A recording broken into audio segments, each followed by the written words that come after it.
I study my best. Yes. All of them. Oh, I will. I will. Yeah. Oh my goodness. Right. Yes. Yes, and then the musicals will be exciting. So, I mean, he can go to that though, so that's good. Yeah. We thought he was going to be in rehab, so we would get good. Yeah. Right. Exactly. I don't know, it's happening. Right. My granddaughter. Oh my god, I'm in your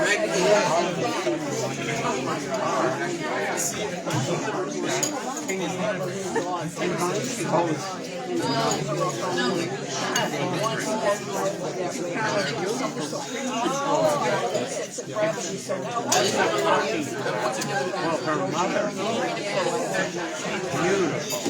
Anyway, the show that ran putting on, so she tried out and it got it. So, yeah, so I don't know when it's coming. Well, your grandchildren will try that. One of the daughters. But yeah. Oh, wow. I want to tell you, I like your gloves. Is that running? It's not recording yet, no. Yeah. Because I realized I'd catch one conversation and not just... Why would you just put it on my knee? I did like this right there.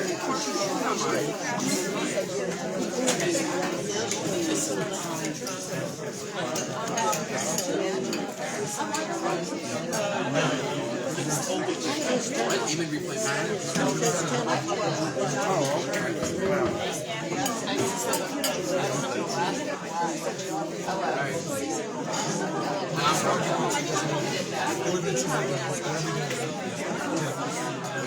Because it's ever source, right?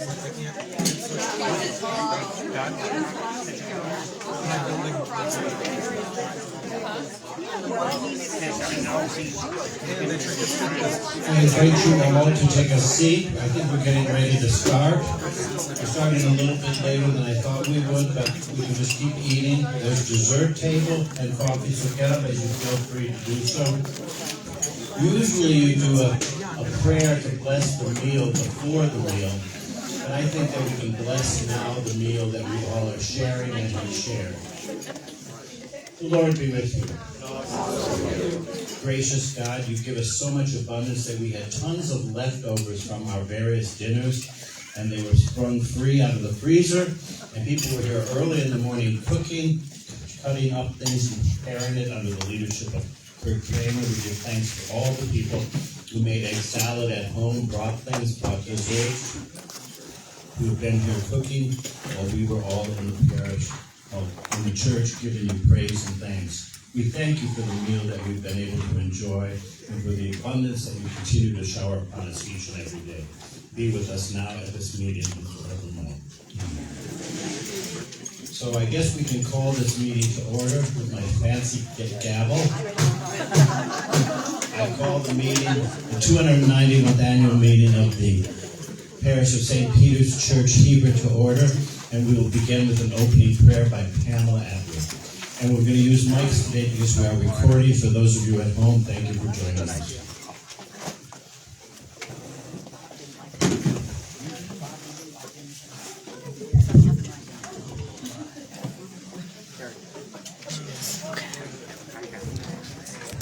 Heavenly Father, as we gather here today, we humbly come before you, seeking your guidance and wisdom.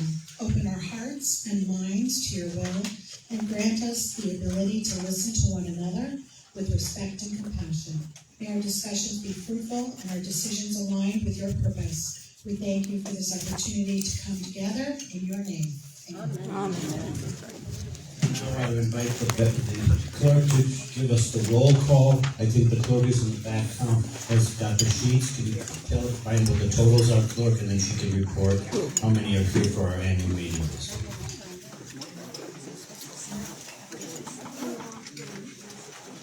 Who's talking?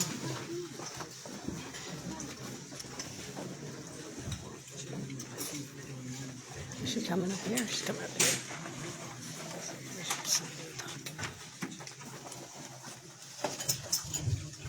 Okay, Okay, just want to make certain that everybody here has signed in and checked in and indicated that you are in fact present. Sandy, did you sign in? Okay, that's probably good. All right. Yeah. Anybody else? I think I'm here. Laurel Houle and Judy Banks. And Dave Anderson and Rose Anderson. I'm on there. Rose is on here? Okay.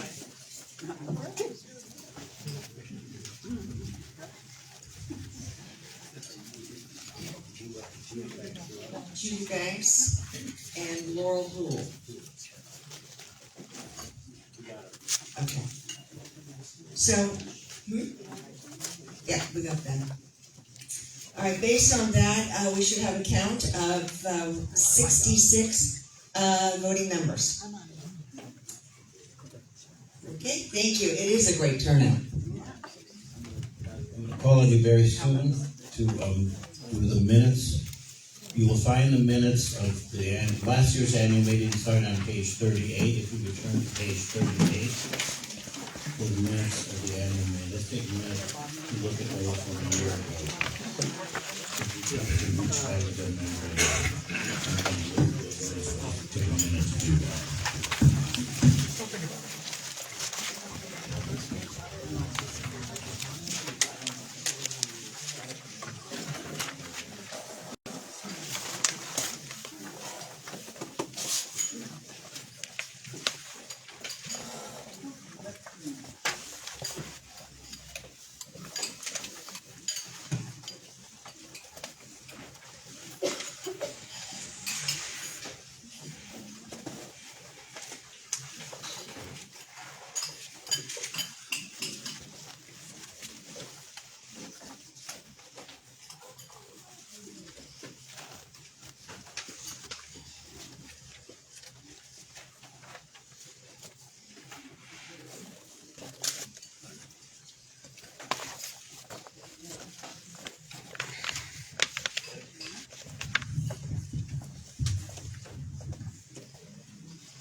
Okay, can I have a motion to approve the minutes? Make a motion to approve the minutes.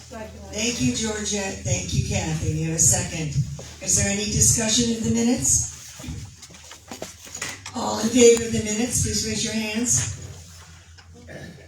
Any negative votes? Any abstentions?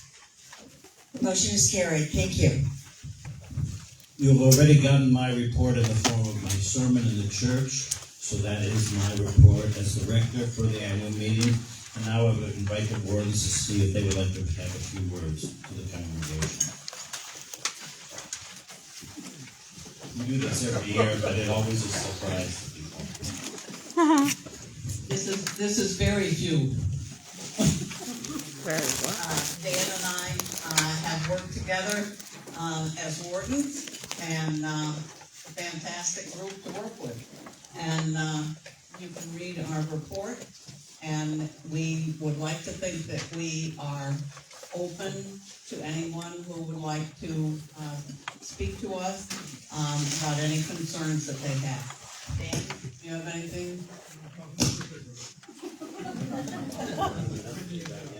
So our next report is on our community events. Would Mr. and Mrs. Eaton come forward to give our community events report? Whatever you want to say about community events, this is your moment in the sun.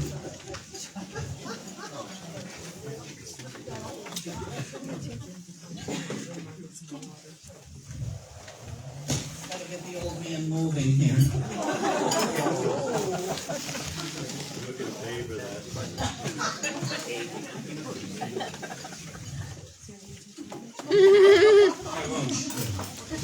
So we had a very successful year, I would think, and again, all of these funds that we raise in the community outreach was due to all of the people that could come and help us.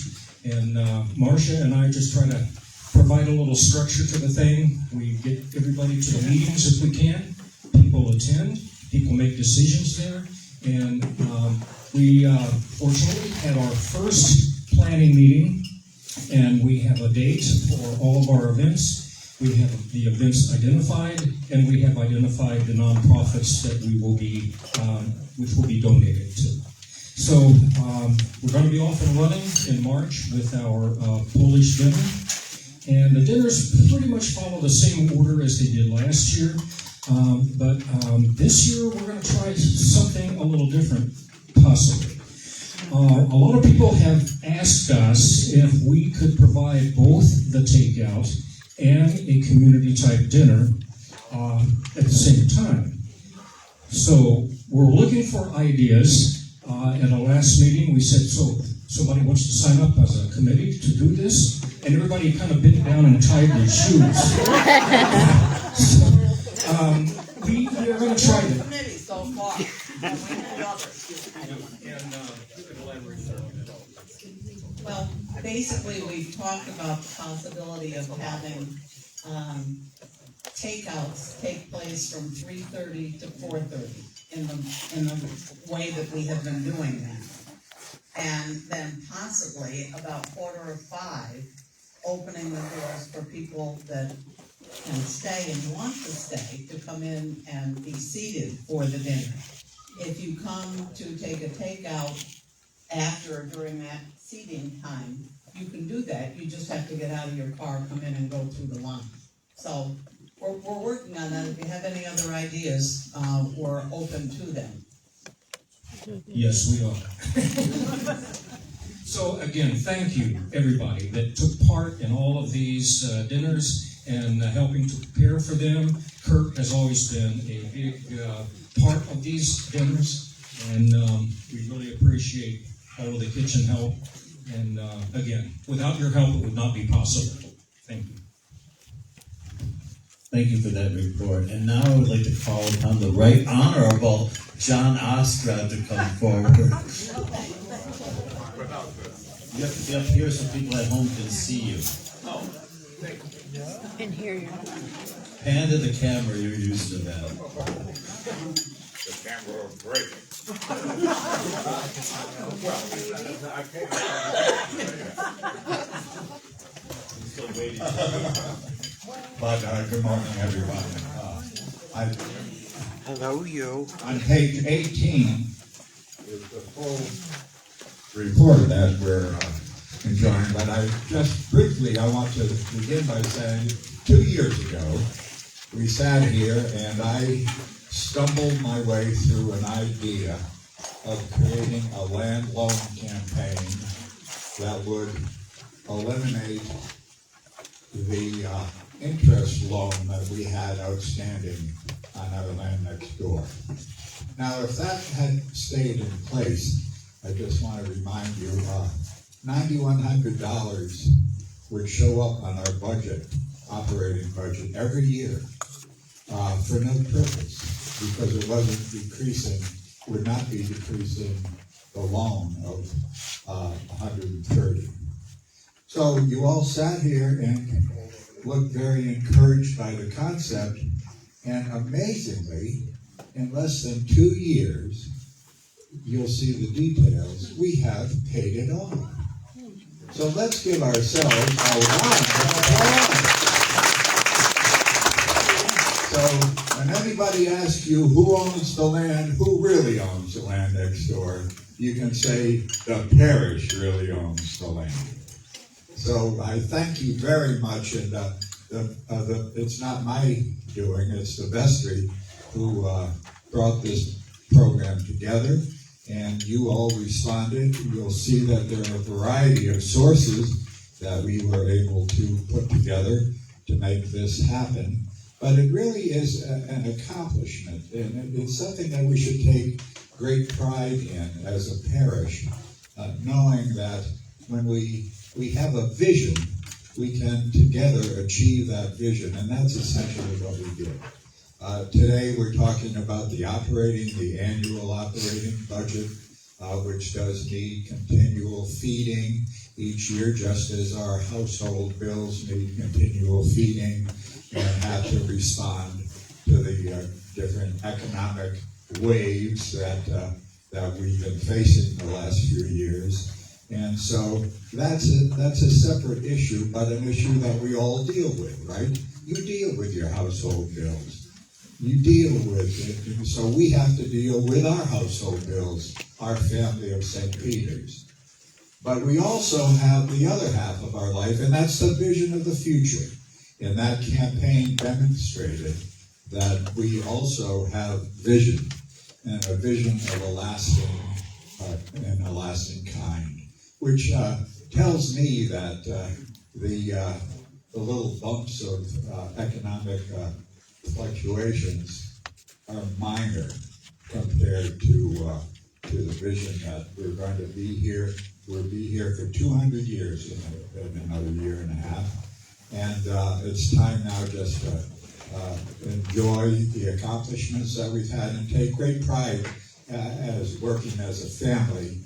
We've been able to make this significant accomplishment. And I would not hesitate to suggest that it's probably one of the very few such campaigns in the entire diocese that has been successful during this period.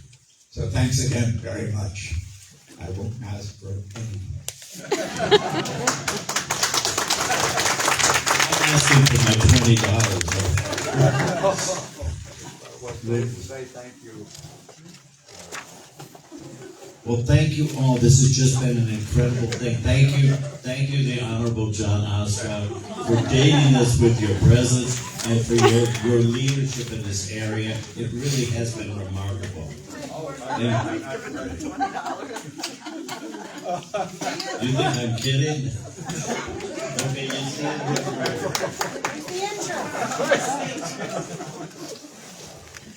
He said it, so I'm not going to let it pass. Anyway, but it really, just think about it. When I came here, you guys redid the windows. And so now we're turning our attention. Kurt's going to get up here in a second, but, these huge projects from a tiny little church. And really what it says to me is and I tell my clergy friends this all the time, just because you're small does not mean we have to think small. And we haven't thought small. It's been truly amazing. Just look at the room in which we are sitting here today. What it used to be like, 7, 8 years ago. Total transformation, and it's because people really do believe in this congregation and the mission of this place. So now I'd like to call upon Kurt. Are you an honorable as well? No, you're unhonorable. You're dishonorable.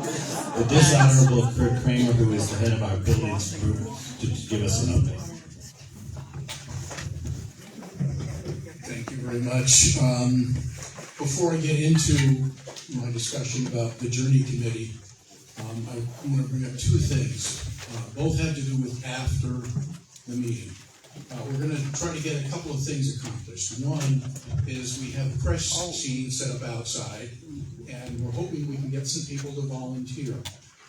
We're going to have 1 or 2 people outside removing the figures, 1 or 2 people bringing them into the hall, and the rest of the volunteers in here just placing them in the boxes, which is, I don't want to say more difficult, but there's a lot of figures and a lot of boxes. So if you have 15 minutes, I would appreciate it very much if you could help. The second thing after the meeting is we're enjoying a halfway decent meal, to be honest with you, but no, I'm serious. But they have a lot of pots and pans and other things that are coming up, so if you have even another 15 minutes, that would be appreciated in the kitchen. Or if you don't want to work on the boxes with the crush, maybe you could help in the kitchen. Anyway, a few years back, we decided that the the church was going to be 200 years old in October of 2026, and we thought we wanted to refresh it and continue our journey as a parish, moving forward. We've been here, as John has mentioned, almost 200 years, and we have made some plans to do some things. We accomplished that a year ago. I sat and told you, actually I stood and told you that we had just put a new electrical panel in the front and a sub panel in the back. Well, since then we've hooked up some HVAC, which we haven't really had an opportunity to really benefit from, but it's working, and we're moving forward. Tomorrow we're meeting with a contractor who's going to install a catwalk up above the ceiling so we can finish the electrical work up there and also then get some insulation going in so that as we heat the church here now, well, heat and cool the church, we'll be able to make best use of our funds for that electricity. Let's see, what else have we got accomplished this last year? Yes, we have a new fire monitoring system. Turns out the group we had hired a year and a half ago was kind of taking us to the cleaners, unfortunately, but not badly so. But they didn't do a good job on what they were doing and sold us things that we didn't necessarily need. We've got somebody new online, and things are working actually the way they're supposed to be working. We're not, and we got a grant to pay for it. So this is. Well, we're getting grants like crazy thanks to Father Ron. You wouldn't believe the grant money that comes in.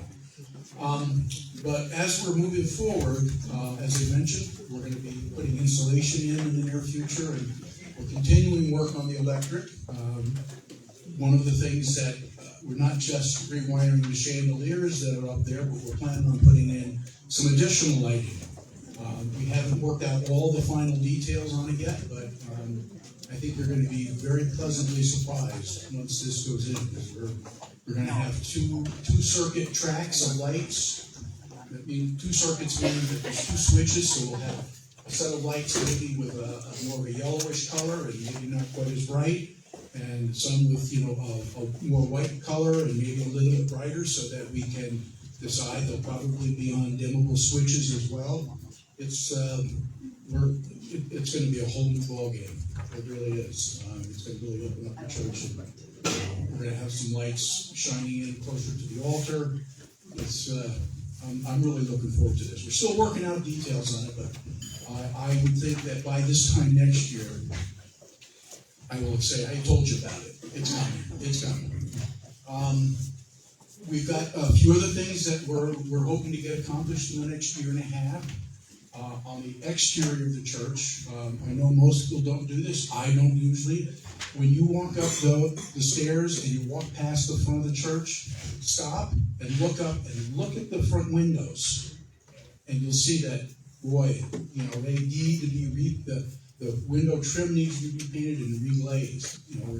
We're fortunate we have a storm window there, so they don't get as in bad a shape as they had in the past. But we really need to work on that.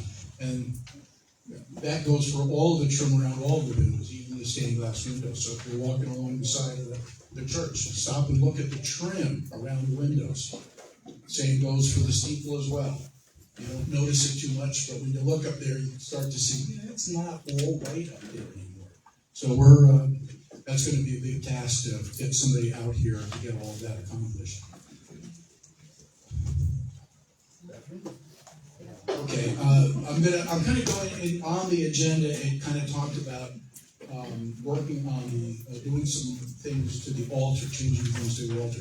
Over the last half a year, 9 months, we removed some pews out of the front, and more recently, you've seen we lowered the altar area. We took out that second riser out of there. We've just very recently removed the railing. The railing, the spindles are going to be reused to make a new railing that will match what's going to get put back up there. And I'm preparing you now that in the not too distant future, we're probably going to be taking down the curtains that are right behind the altar. So you're going to be looking at the back of the church wall. It's going to look rather drastically different, but that's all part of the process of moving forward. Kind of like taking a step back and before we take 2 steps forward.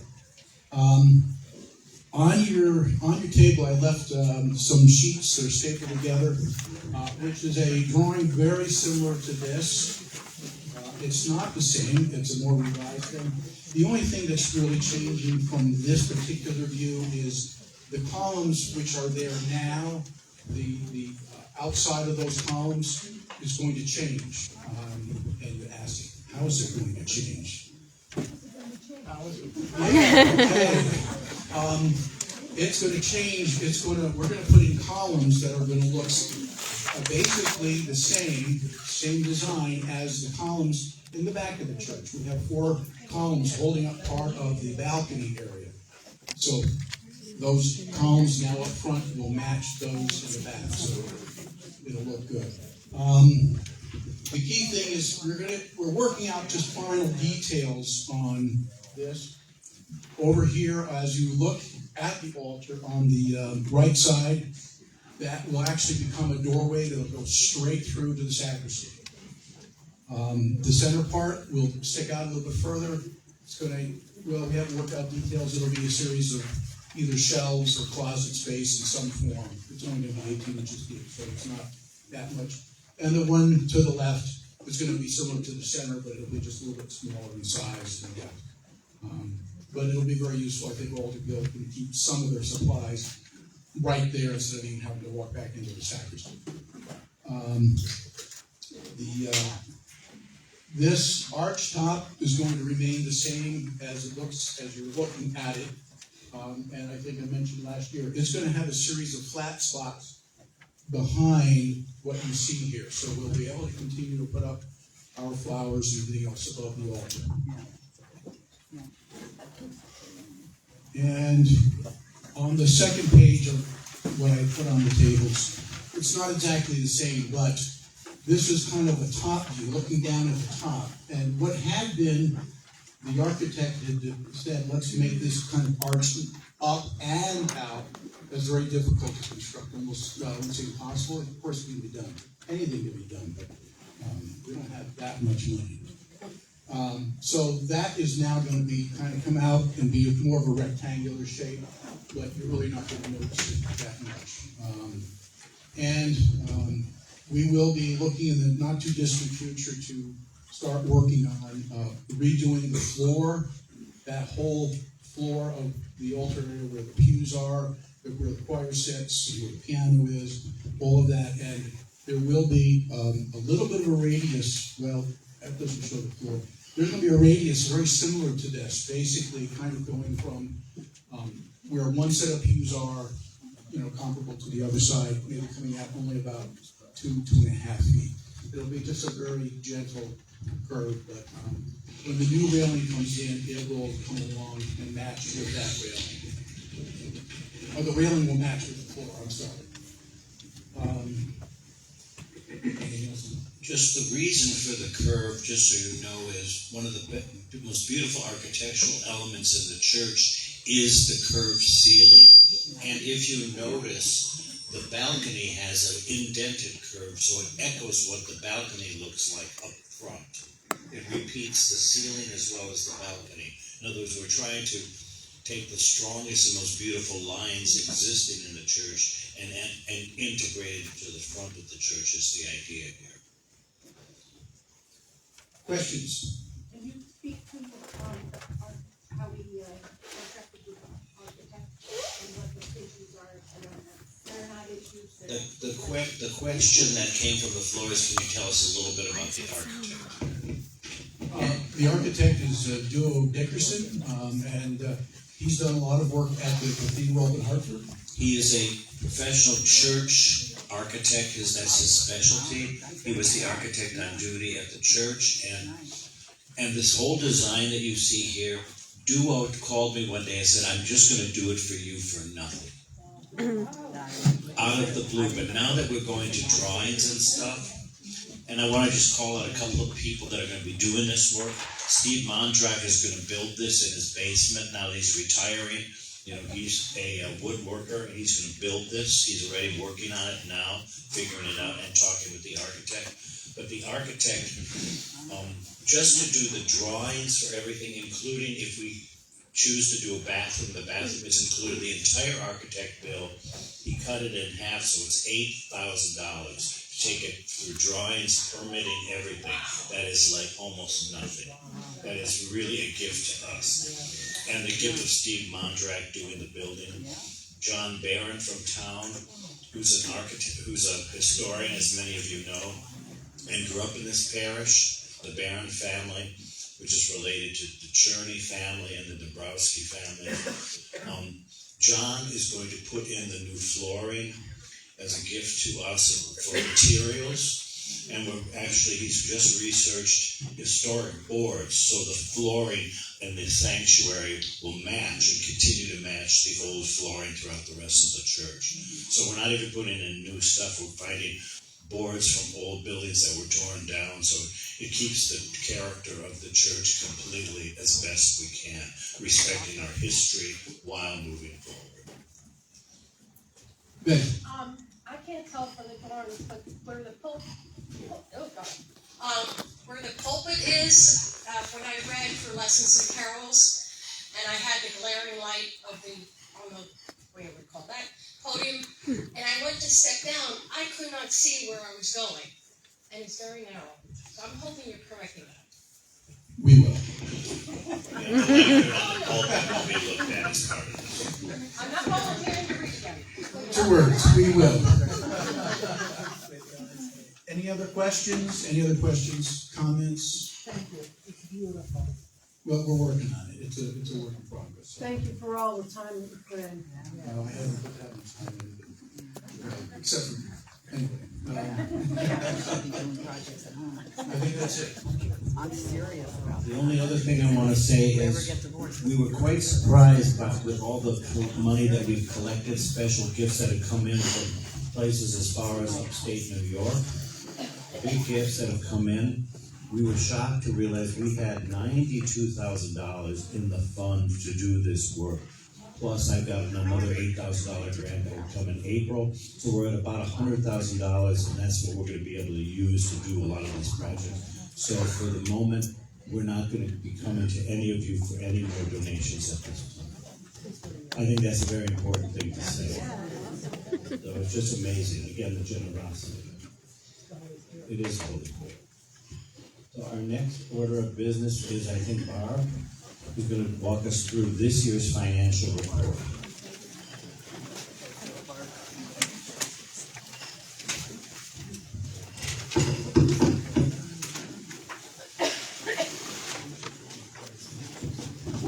And that can be found on page year-end for income and expenses on page 30.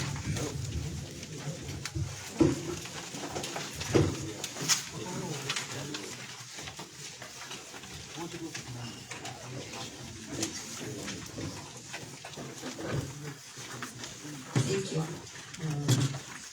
As you've heard over and over, we had a fantastic 2024. Our finances are just unbelievable. And I thank every one of you and everyone online who are our online parishioners for your continued support. Your weekly pledges and offerings have come in very regularly, which is not how we've always seen it in the past. Sometimes the end of December, everybody tries to catch up. It wasn't that way this year. You guys are just phenomenal. And as you've heard from everybody else, donations and support of every kind for our Third Century has been, it's just the Holy Spirit at work. And I don't think there's any other way we can describe that. You guys are awesome. Thank you. As you look at page 30, this is our treasurer's report.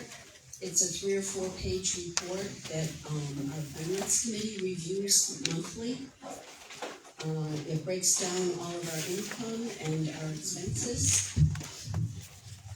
As you look at the beginning of it, and I'm not going to go line for line and bore you terribly, but the beginning of it, it shows our offerings, our pledges, our events income, our facilities, when you rent the hall, etc.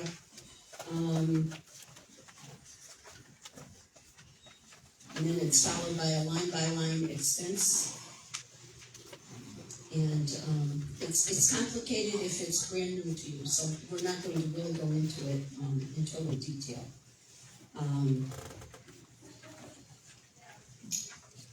I think the bottom line was we budgeted very, very closely last year for both our income and our expenses. We were within about $2,000, which seems incredible. We had a great team, put a lot of input into our budgeting, and hats off to everybody. Thank you. I want to bring your attention to page 27. It has a typo. Our actual expenses came in at $241,009. We were crunching numbers right up until the day this annual report was written, and we had a few unexpected expenses at the end of December, so it just made things a little bit different. But I don't think we could come any closer than within $2,000 for our budgeted income in for our expenses. And it's thanks to all of you.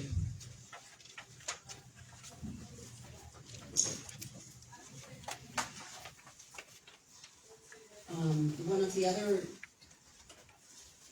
reports that our finance committee and our vestry track is on page 33. And that's our balance sheet, and this breaks down all of our assets and our liabilities. And then we have all of our fund balances. Some are kept in our savings account, some in our checking account. And trust me, your finance committee and your vestry very carefully watches all of these funds. Our bookkeeper, Jean Kowalski, creates these reports from all of the input that Amy and I do. Amy Stone, thank you, that we do the income on a weekly basis. And Jean, our bookkeeper, and I pay our bills, and everything is tracked very carefully. A lot of overseeing, so trust me, we're honest at this point anyway. Okay. On this balance sheet, if you're interested, it can show you line by line our different funds that things are kept in, and near the bottom, the last line item is our Third Century Fund, and as Father Ron said, it's about 78,800 here. And that was 92, as I mentioned, but we put down there. Right. That changes regularly as all of these wonderful projects are done by our Third Century Journey Committee. And one of the last great withdrawals from this fund was for our down payment on our installation. So it changes almost weekly. But if you're ever interested, we're happy to share all of this information with you. Everybody prior to me mentioned all of the wonderful things that we do. Our events have brought in over $40,000 this past year. Hats off to everybody that works tirelessly. I don't know where you all get all of your energy, but thank you. Because of this, and special donations, we were able to give 14 donations. We gave our $250 after every event to various community groups, and we gave to the Episcopal Diocese of Jerusalem money from Maundy Thursday and Good Friday. We did our Juneteenth, and we gave to Code. Our Harvest Moon, we made donations to the Town Center Project. So we're really reaching out into the community, which is a big part of why we're here. It's not just paying our bills, it's reaching out to other people. So it's incredible. If you go line by line, read the reports, I'm not going to go into detail with everything else. I do want to say a great thank you to our team, Amy Stone, who every Sunday counts with me and helps us track every penny that is donated. Thank you. We have a wonderful finance committee that meets monthly, and we go line by line on the reports that are in our bulletin here, and I want to say a great thank you to Father Ron, our wardens, Marcia and Dan, Kurt Kramer, John Ostrout, Joan Cherney, Candace O'Shea, Mark Poole. I hope that's everybody. Anyone is welcome to join us at any time. We meet at this time we meet the second Thursday of every month. And you're also welcome at vestry meetings. You are a non-voting member, but you're welcome to come. We've had several parishioners join us, and it's been great. I greatly appreciate everybody's help. It's a big job, and takes a team. And all of you have been wonderful. Couldn't do it without every one of you. And I think that's good for 2024. Do we have any questions, Donna? I just want to give a big thank you to you. Thank you.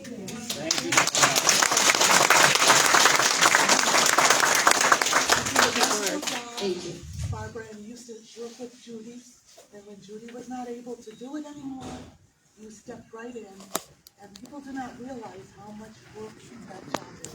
And so I thank you. You're here long hours sometimes. Yeah, we all miss Judy. She was 1 in a million. Yep. And then we pulled Amy in, and she's never left my side. I don't know why, but she keeps coming back for more. And I want to thank all of you who stop in on our Sunday afternoons and say hello to us and cheer us on. We enjoy seeing every one of you, usually. Thanks a lot. Thanks again.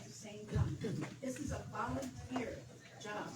This is hours, maybe 40 in the course of the week, and we don't even know it. Keeps me out of trouble. Or causes trouble. I know, on the other end of me, I have another round at home, so you can understand what I do. Love you both. No, so far, I think Father Ron is winning. Any other questions? Okay, we'll go on to 2025. The Finance Committee met several times, and as we all know at home, costs of everything are rising, and we don't like to have a deficit budget, but that's what we're looking at right now. In addition to the normal costs of electricity and snow plowing and our auditor going up, our largest change is their personnel. The diocese strongly suggests or mandates a minimum of 4.1% increase in salaries. And it was passed at the diocesan convention, so we of course went with the minimum, unfortunately, but that's what it is. We've increased Father Ron's salary, and we found that as long as he's been with us, and even prior to that, he's been shortchanged, and very humbly has insisted that we not make back payment to him, which would be at least $20,000. That's huge. We thank you. Thank you. Unless John Ostro's got more in his wallet. We'll pass the hat after.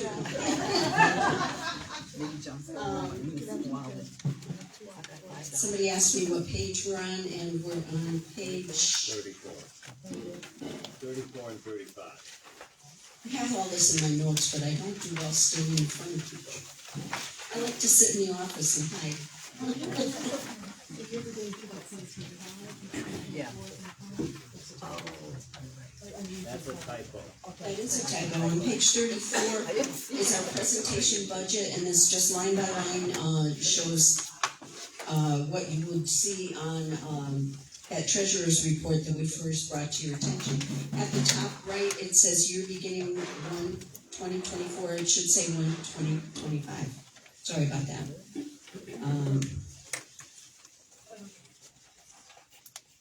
At the top of this page is our income and our offerings.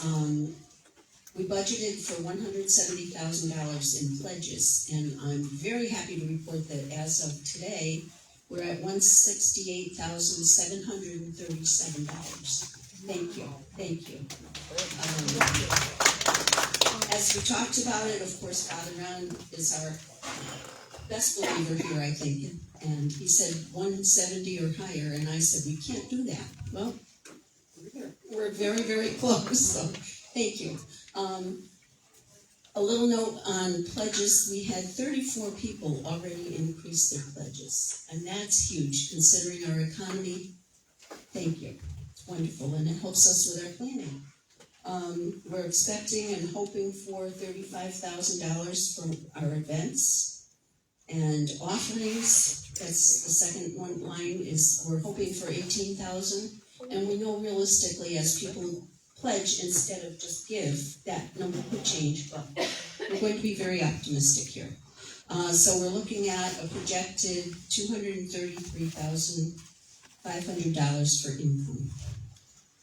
And the rest is a line-by-line projection of what our expenses will be. And as I said before, our largest change is in our personnel. Last year, we increased our administrative assistants salary. That would be on line 505.001. It's a little more than halfway down the page. We increased Claire's salary by $2,500 last year. Claire put, we made that change in July, so it was half of the year. And Claire puts in many, many more hours than what she's paid for. I don't care who the administrative assistant is, it's a change we need to make. And this year we've given it to the full year for $5,000 increase. And I know that's more than fair. Our musical director, as we were searching for a music director, we know we've been underpaying for years and years, and we're trying to make up that gap a little bit at a time. So we've increased that salary to $22,000, which is an increase of about $6,000. But we have to do that. It's the right thing to do. And then our bookkeeper, we gave a flat 4.1%, and I think it was, I don't know, it's not huge. Yes, and then we added a, I forgot what we called it, a website. Online communications. Maggie Harding, Maggie Green, formerly Maggie Green, and we've added $2,400 to our budget for that. And anybody who's looked at our website, it's incredible. It's very easy to follow, even for somebody like me. You can find everything you need from St. Peter's, and this was another area where we just had to do it. And then we come to Father Ron, who we owe immensely. We gave him a 4.1% increase, which was a minimum. And we know he's 3/4 time, but he gives us way beyond full time. And you can't pay somebody for that. We pay him in love. But on our sheet, on line 501,002, actually 501, the rector's salary has increased when you take all of the areas a little over $9,000. Some of this is where we haven't been doing it correctly all these past years, and right now it looks like a huge jump, but it isn't. It's what we owe him. We follow a formula that's provided by the diocese that takes his salary and his housing, years of service, full-time, part-time. It's a complicated formula that Father Ron and Jean worked very hard at getting, and all these years we've been wrong, and now we're writing it, so it's right. I just want to speak to the years of service. Well, I discovered no priest in the entire diocese has seen this before, and nobody at the diocesan offices discovered this. The church pension from the time I was ordained counted 3/4 time as a full year of service. Okay? And you're compensated for a full year of service. You get X amount of money for that year of service every single year, okay?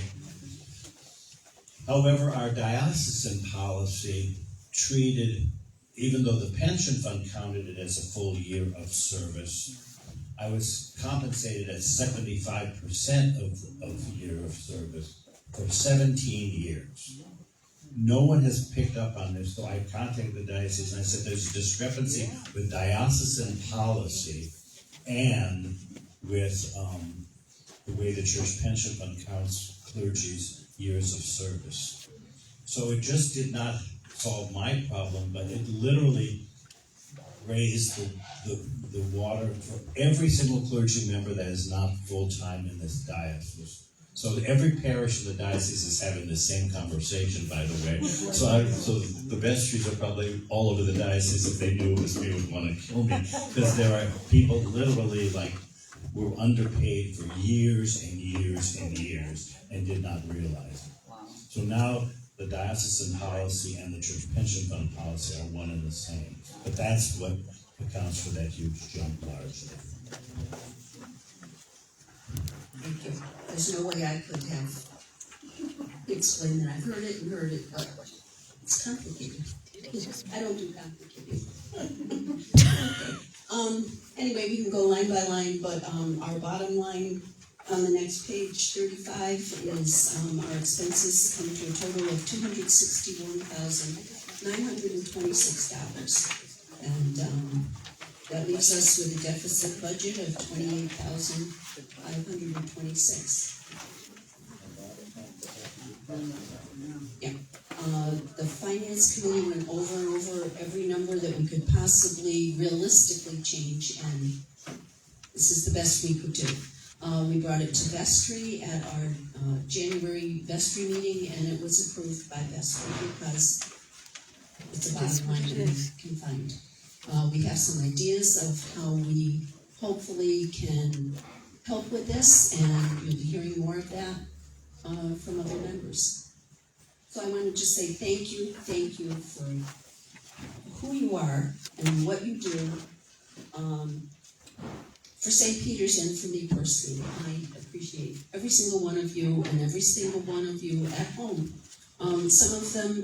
Some of our parishioners who are our online parishioners, we don't even know who they are. We have people who donate through PayPal, people who send us monthly checks from their bank, and we never see you, and we thank you. We thank you from the bottom of our hearts.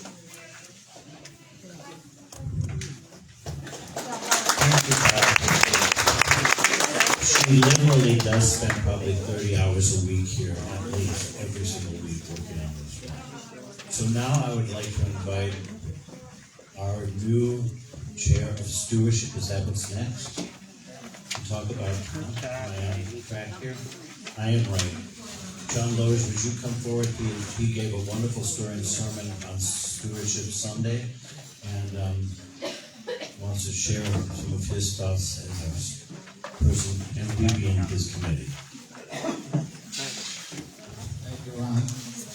Barb's a great act to follow, I have to say. It's going to be hard to hold this and do it at the same time. Okay. So I'm the steward. I had no idea what that was. I'm getting a better idea now. Yeah, well, that's the thing. I have to spill coffee on somebody, and they'll never ask me to serve it again. So Ron is not going to ask anything from you, but I am.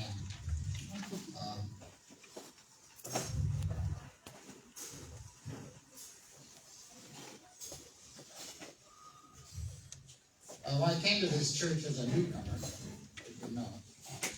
And Ron is not going to ask you for any money, but I'll get to that. You'll have a chance chance to donate. The shortfall is 28,000, so we can do that. But before we get into that, I want to say a few things. One is, and I want to include the people at home who are or will be watching this. We're glad to have you with us. And for those of us, look at us. We're here in the room. We're a community of people. It's the people. It's the people. And when we get all together, we're a community of people. And it's possible to do in this place. The church. That's where we do it. And we maintain the church. The salaries, everything it takes has to be done.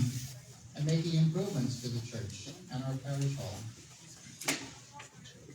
But this is where our home is. And it's really great this morning at the service to have us all here and then have us, most of us here in this room again. So all of us and all of you make this possible. Many ways that the hearts and hands in this room contribute to make a community of helping each other and doing good work. You've heard all about it, and helping our many neighbors in this village and other places nearby. There are many ways to help, of course, and we have to keep this in mind. Last week, from Corinthians, would have been a good reading for this Sunday, or we could move the annual meeting to last Sunday. And it says in Corinthians, now there are a varieties of gifts, but the same Spirit. And there are varieties of services, but the same Lord. And there are varieties of activities, but the same God.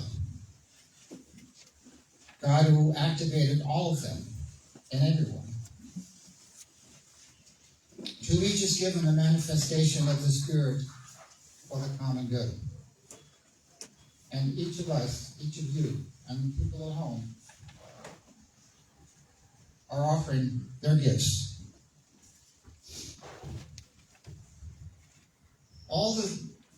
I'm going to enumerate the treasures or gifts. One is who you are. I mean, just who you are. I mean, it's nice to show up. There are people at home who can't show up, who might like to show up. So we'll count them as showing up. We show up. And really, honestly, you and I don't have to do anything. It's sufficient to be here. And isn't it sufficient to see each other? And isn't it sufficient to be seen? And then to look and see someone else in your family? Here we are. This is a treasure. I want to begin there. That is a gift that all of us has already given.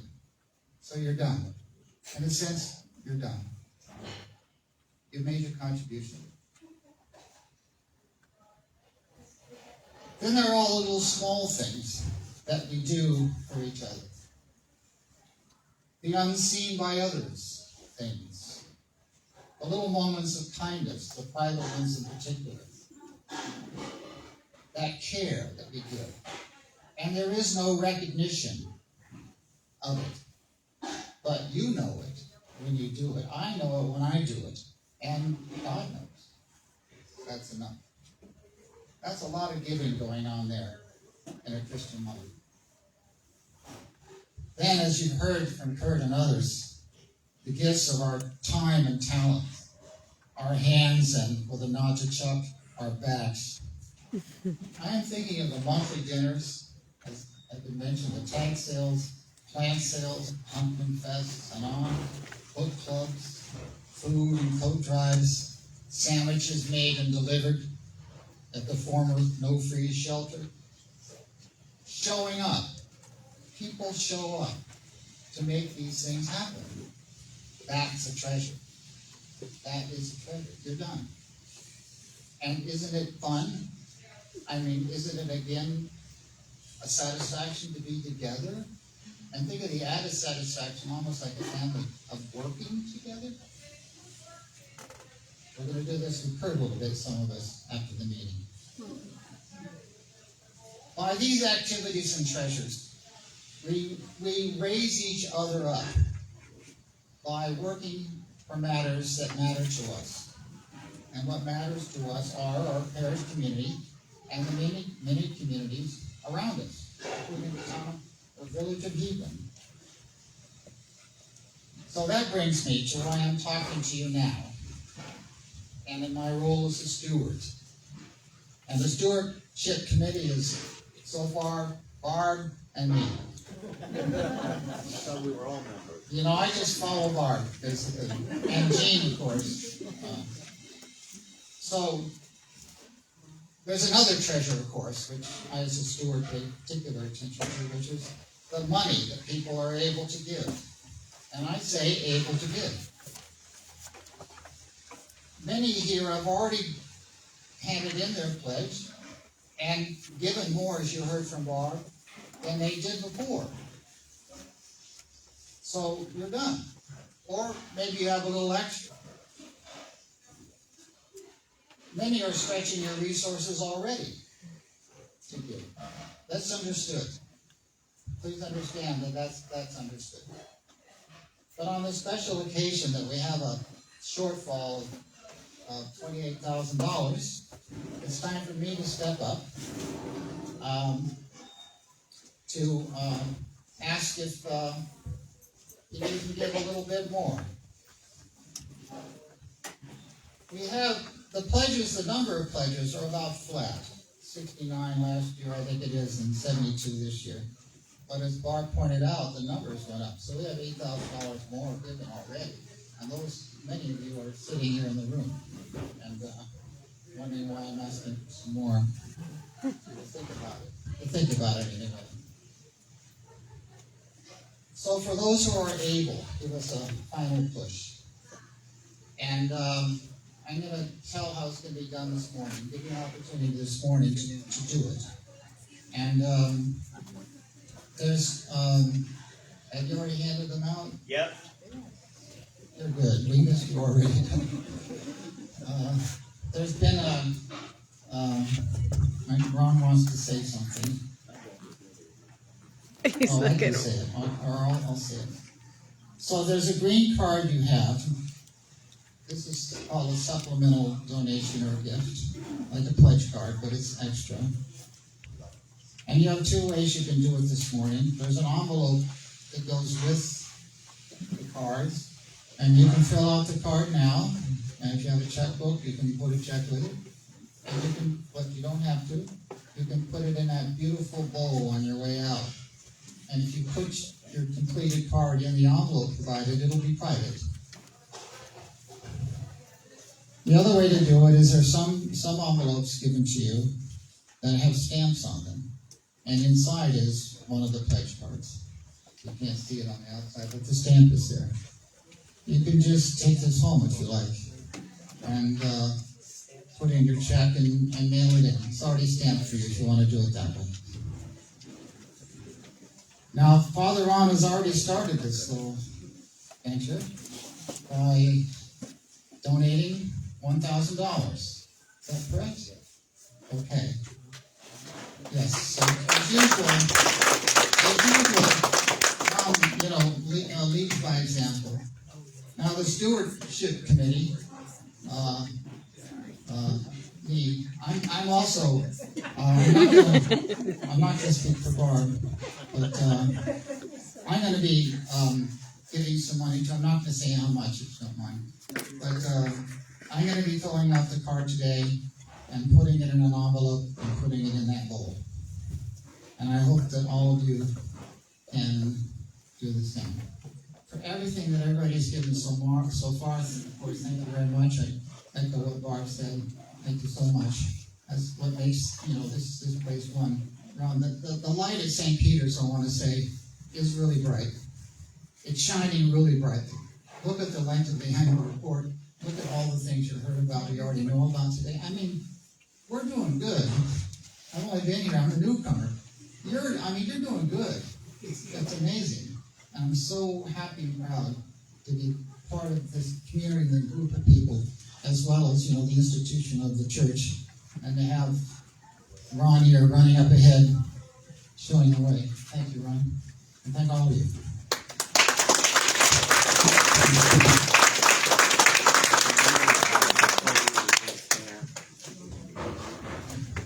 I'm filling out my card. I just want to speak a moment to not just what we're trying to do today, but how are we setting the groundwork for the future? But in addition to asking for the donations that John did, we are also looking at other ways of bringing in other funds to also help with the deficit. So we've got multiple strategies. One of which is, all of you at home, some of you do give, but I have a friend of mine who runs a public radio and television station, very successful one in Texas, who's going to help us with an online campaign that we've never had before. So that's a new whole way of looking at preparing and inviting people. The person that I am inviting to help us with this called me on Christmas Day, and he said, I did not go to church today. You guys were my church on Sunday here in Texas. So there's a lot of those kind of people that are out there. I mean, the online thing is something we really haven't given much attention to. I'm just going to share a story about Pam Atwood's Mother Frost's funeral that was here. When we went online, when I looked at it and saw how many hits that funeral service had, 1,900 people, 1,900 households clued in. We don't know how long, if it was just for a few minutes or if they stayed for the whole service, but can you imagine 1,900 people clued in on that service, and they're still watching it. So it's just, saying there's a whole online thing that we've never really talked about, so that's one thing. The other thing, and it goes into what I was going to talk to you about the housing development project. The housing development project, we're doing it because God has gifted us with all of this resources, the physical land that has been gifted to this church literally centuries ago, including what we've just added to it, this past year by paying off the interest-bearing loan. So we now have 45 acres of land, literally in the center of this village, including 23 acres on that side, which goes if you want to know how far our land goes up behind the village, it stops just before the gas station. That's how much land there is, okay? There's the nature preserve, but there's even fields beyond that we are part of that, and that was all gifted to this church. The rectory property, as you know, is a 12-acre plot of land, and it had the baseball field on it that the church let the town use. Since I know that Paul Pomerantz played baseball on there, he told me 1941 he was playing baseball. So the church has been generous in that way, allowing the town to have a baseball field there. And then the parish allowed the town to build a parking lot on it. And then the town, as you know, we sold the parcel finally after many tries to the town, and it's created an endowment, which is one of the reasons that we were able to take the interest that has accrued this year on the endowment that Kurt has in his report. That would allow us to pay off the final part of this loan that we owed that Lynn was so provided to us so we could even acquire this land, because no bank would talk to us. But I want to talk specifically now about the housing project, because this is, we have been gifted this, not to just hang on to it for ourselves, but the rectory building itself is a gift from 1858 was given, the land was given as a gift by Governor John Peters to this congregation in his will. He had a thing in it that says, this land shall be used in perpetuity, which means forever, to be used to support clergy housing. The truth of the matter is myself probably being the first one, but you've had interims that didn't live there as well, right? That clergy nowadays, like all of you in this room, want to have your own home where you can have your own equity and your own property, right? And so that's why I chose not to live in the rectory, but we're using that for ministry and mission, and have the most amazing sexton in the entire diocese who serves here. He's also the sexton, just so you know, at Gilead Congregational Church, and he's the sexton at St. Mark's Episcopal Church in Stores, and is one of the star employees at the RAM maintenance department at the high school. He is just truly amazing. So Angel is truly well named. However, the building that is the rectory is old and has always needed repairs and has been dealt with as it's needed. However, we have an opportunity, and we're moving forward on this very publicly. This gift that John Peters gave the church, because it's in perpetuity, we now have to go to the Attorney General's office to get a ruling that we can turn the property from somebody physically living in the building to any proceeds that come from that property could be used for clergy housing. And so my dear friend Don Hamer just this week agreed to become our probate lawyer to take this through probate court, pro bono for us.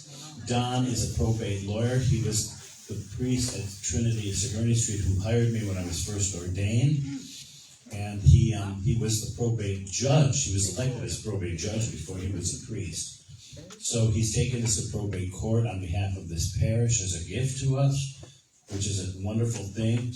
What this will mean is when we're ready to put a shovel in the ground to actually build this housing project there will be a new endowment created of about $325,000. And that will be sitting in a fund, and any interest from that fund will be able to be used for clergy housing allowance.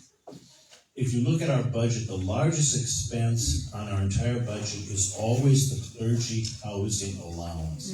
This creates a whole new fund, year after year after year, where the interest that accrues in that fund will be able to be used to supplement the budget, so to make us not so dependent on pledges alone or events. In other words, the parishes that are going to make it in the future are the ones who have to find creative ways to diversify. So not only are we doing what God calling us to do, helping to house people, hundreds and hundreds of people will live there over these decades. Just think of this parish, just the people that we will never even know who will live there as they have at Stonecroft or elsewhere, who have benefited from these housing projects. So it's doing the right thing, and also it'll create a fund that will help this parish be stronger well into the future for decades to come. So I just wanted to give you a sense of where we are in that project. So we will be negotiating a land lease with the parish and the Housing Corporation, which is a very complicated arrangement, as the vestry will attest to from our very last meeting. We had our parish lawyer here, Ron Goldstein, and it's a very complicated piece of negotiation, but we can get this done as well. And once that's in place, it sets in motion the ability for the Housing Corporation to actually move forward with the project, to get the money that's needed, the loan guarantees, and all the other financing of the whole thing is about a $30 million project, and all of the pre-development work through the building of it and so forth. So it's a very complicated project, but once that's in place, then the parish will is already on our balance sheet. You will see a fund. The Housing Corporation already has been giving money to the parish. So money's already been coming in, small amounts each year, but we will continue to, from the Housing Corporation side, to be able to continue to give money to the parish, which will help and can be used then for operating expenses. So that's kind of how the parish will benefit, as well as doing the right thing for those in the community. Are there any questions on this right now? Alrighty, then let's see, what's our next item of business? I think we're getting down to the end here. I think we are now at the point of doing some appreciations for a couple of our vestry members who will be leaving.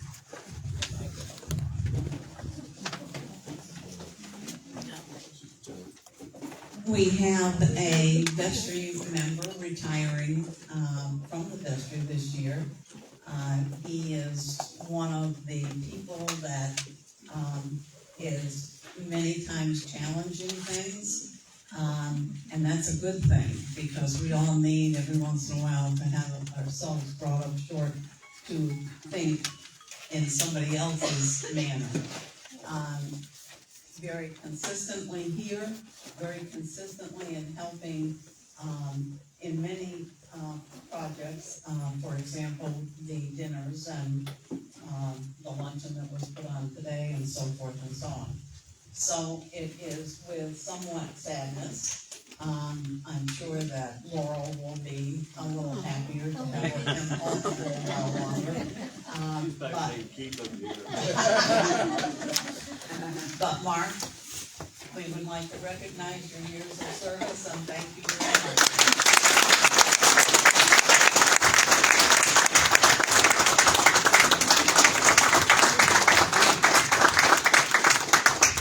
I'm leaving the vestry, but continuing with Kurt.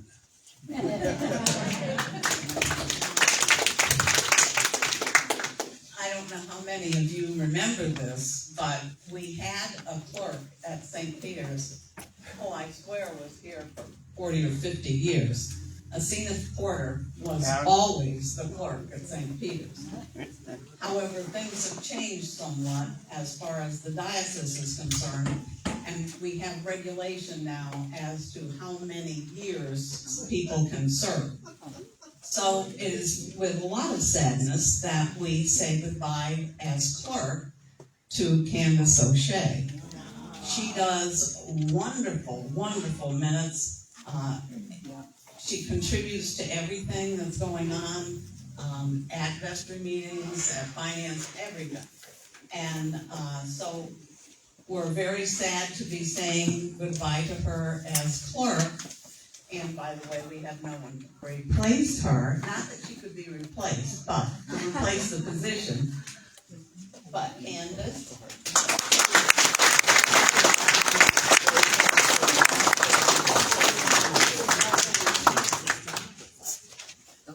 We are hoping that she doesn't go far. We're hoping that we might see her again. We thank you both for your service in these roles. I'd invite you to turn to page 36 of your annual report. Our final real part of our business meeting today, which is election of officers, vestry members, as well as those who might be willing to serve for diocesan convention or an alternate for convention.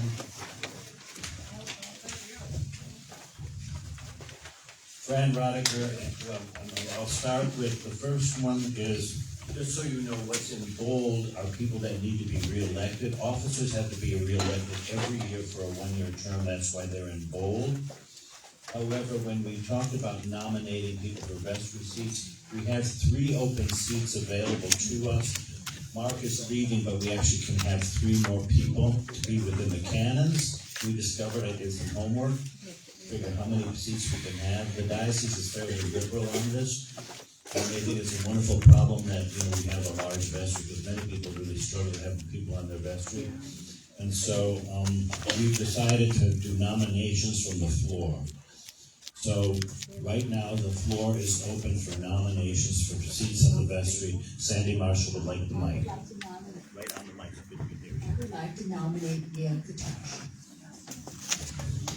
Sandy Marshall has nominated Gail Katasha for 1 seat. Are there other seats, Steve? Is this for vestry? For vestry, yes. I'd like to nominate Catherine Talbot. Catherine Talbot is the second nominee. And Joanne? As Marcia said, that the diocese has some rules for people to come off certain positions, but I understand that someone who is coming off would like to serve on the vestry, and that is a possibility, so I'd like to nominate Candace O'Shea. Candace was clerk on the vestry, but she wasn't a voting member of the the vestry, so she is indeed eligible to run for vestry outright in her own. So are there other nominations from the floor? Susan? She said no, never mind. Okay. That's the free. Mary, next time, we're good. We're good? Anybody else nominations from the floor? Second time of asking. Third time of asking any nominations for regular vestry members from the floor. Those nominations are now closed. All those in favor of the three nominees, Gail Kataja, Catherine Albert, and Candace O'Shea, say aye. Aye. Any opposed? Any abstentions? Great.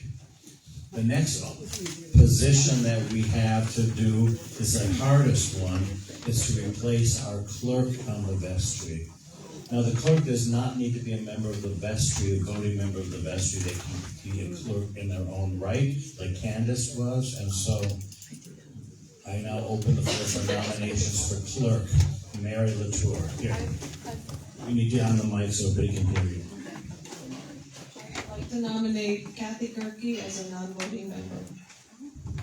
Kathy, are you willing to be nominated to be clerk for the vestry? Yes. Okay. So, whoa, that was really easy. That's the hardest, one of the hardest positions to fill, as you know. So we have a nominee from the floor for clerk. Are there other nominations to be clerk of the vestry? First time of asking, second time of asking nominations for clerk of the vestry. Third time of asking nominations for clerk for the vestry. Hearing none, all those in favor of Kathy Gerke as the clerk of the vestry say aye. Aye. Any opposed? Any abstentions? We have a new clerk of the vestry. I'm not voting because our bylaws also say that because you can't have two people from the same family serving on the vestry per se, and Chris is a vestry member, so she could be clerk, but not a voting member of the vestry. So we have bylaws for a reason. We're actually following them. Can you imagine such craziness? Now I turn our attention to our annual convention. For the past 2 years, Fran Rodiger and Sandy Marshall, I'm looking right at her, and I have served in that position, and Victoria has been an alternate along with, I think, Kathy Gerke, and they have not served at all, so I open up nominations from the floor, and who would like to, the date of convention is right on page 37. It is on October 24th and 25th, and it's in Bristol, Connecticut, at a wonderful meeting place there. So the floor is open for nominations to serve as delegates to not general convention, annual convention. Are there nominations from the floor for anyone who would like to serve for annual convention? Victoria, would you like to serve? Try it again. Victoria, she was our alternate, never had a chance to serve. So Victoria has nominated herself to be one of the people for convention. Is there someone else to be our second delegate for convention? We need two. If I can. Kathy could serve also as delegate to convention, so that's good. So we have two people out there. Is there anyone else interested in this? Second time of asking, anyone interested in becoming delegates for annual convention? I keep saying general convention because I'm looking at my daughter who was at general convention representing not only this parish but the diocese. Third time of asking for annual convention. Hearing none from the floor, nominations are closed. All those in favor of Victoria and Kathy being delegates to annual convention this year, say aye. Aye. Any opposed? Any abstentions? Lastly, in case they can't serve for some reason, we need two alternate delegates. Would somebody be willing to put their name in for alternate? We need two alternate. Sandy Marshall, who served as a delegate, said she will be an alternate. Do I have a second alternate willing to serve in case they cannot serve? Joanne Osmond has nominated herself to become second alternate. So we have Joanne and Sandy Marshall as first time of asking, second time of asking, third time of asking for alternates to annual convention. Hearing none, all those in favor of our alternates, Joanne and Sandy, say aye. Aye. All those opposed? All those abstaining? So we have finished our business with our elections, and I think we have one last thing here. Appreciations around the room. Would you like to lead us in that, Marcia? This is just an opportunity for people, kind of popcorn style, to there's something you'd like to take to the floor about today or about the parish. Oh, wait, yes, of course you do. Episcopal Church rules say that the clerk has to certify the election by casting one vote. So the last action that Candace O'Shea will take as clerk of the vestry. Candace, will you certify one by voting for the slate that has just been elected? I will. She will. She does.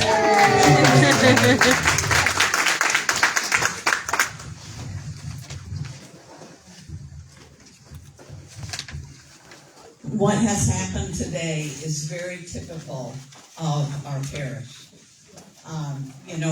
You sit at a meeting and you try to figure out who's going to step forward, who's going to take my place, who's going to do this. And there's always somebody from this parish that's willing to step up and do their part. So thank you very much to those of you that did, and thank you very much to those of you that came to the meeting today. That's important too. Big thank you to the guy on my right. That's you. Well, Kurt too, but he's on my far right. Anyway. Father Ron is more than our pastor. He's more than a friend. He's more than a spiritual guider of our souls. I don't know where we'd be without him. We certainly wouldn't be where we are right now. And so my vote of recognition, although I recognize all of you, is to this guy who brings out the best in all of us. Dan?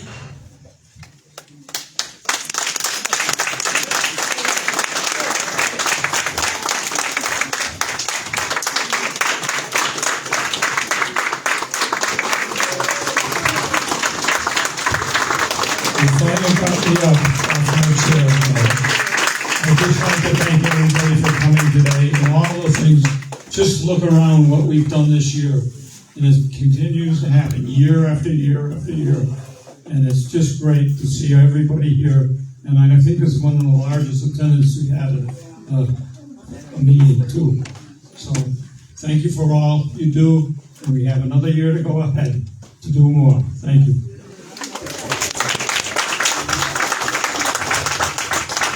Is there anyone else that would like to just offer any thoughts or anything while we're all here before we adjourn? Okay, very importantly about needing to get the dishes done and these is because what you don't know is there is going to be another event in here at 3 o'clock. So, and we worked out the time, and Mary would like to say something. Thanks to Sandy Marshall and Georgette. The kitchen is mostly clean. Thank you very much. So we will take down but before we end, we have a prayer. Brian Brown, who's been a pastor in his own right for many, many years, come forward and use the mic. If they need it online, they won't hear you.